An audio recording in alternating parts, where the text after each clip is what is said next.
I am happy to join with you today in what will go down in history as the greatest demonstration for freedom in the history of our nation.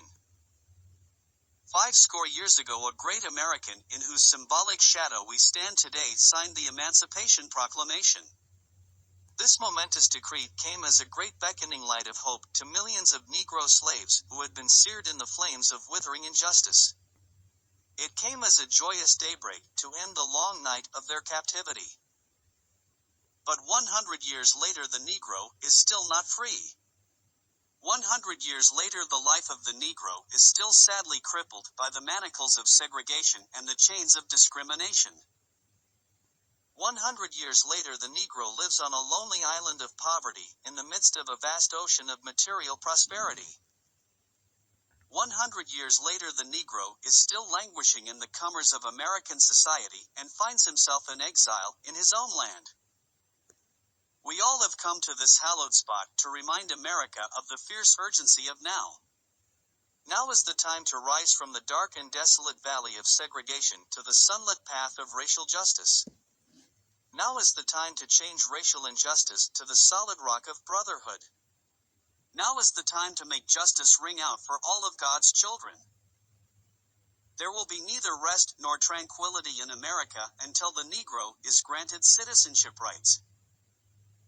We must forever conduct our struggle on the high plane of dignity and discipline. We must not allow our creative protest to degenerate into physical violence. Again and again, we must rise to the majestic heights of meeting physical force with soul force. And the marvelous new militarism which has engulfed the Negro community must not lead us to a distrust of all white people, for many of our white brothers have evidenced by their presence here today that they have come to realize that their destiny is part of our destiny. So even though we face the difficulties of today and tomorrow, I still have a dream. It is a dream deeply rooted in the American dream.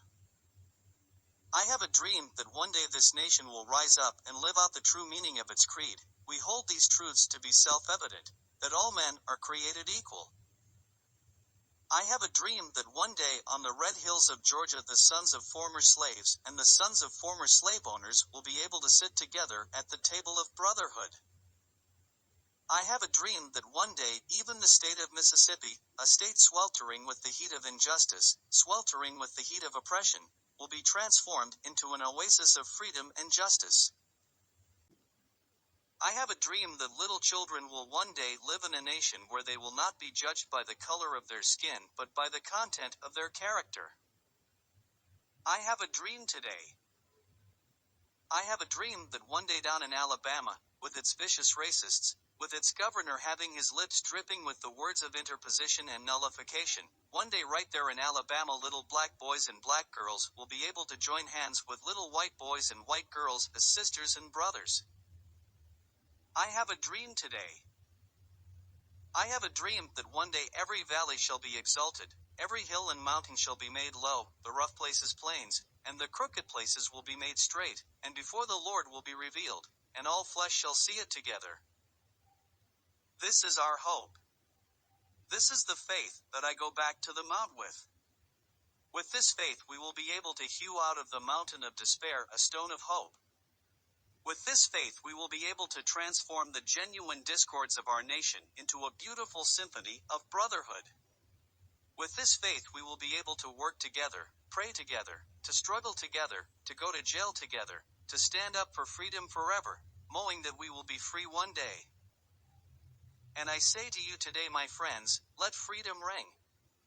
From the prodigious hilltops of New Hampshire, let freedom ring. From the mighty mountains of New York, let freedom ring.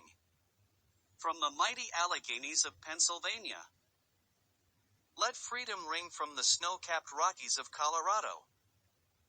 Let freedom ring from the curvaceous slopes of California.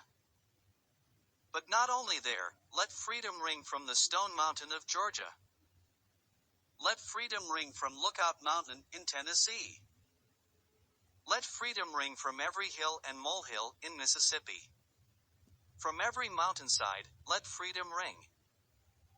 And when this happens, when we allow freedom to ring, when we let it ring from every village and hamlet, from every state and every city, We will be able to speed up that day when all of God's children, black men and white men, Jews and Gentiles, Protestants and Catholics, will be able to join hands and sing in the words of the old Negro spiritual, free at last.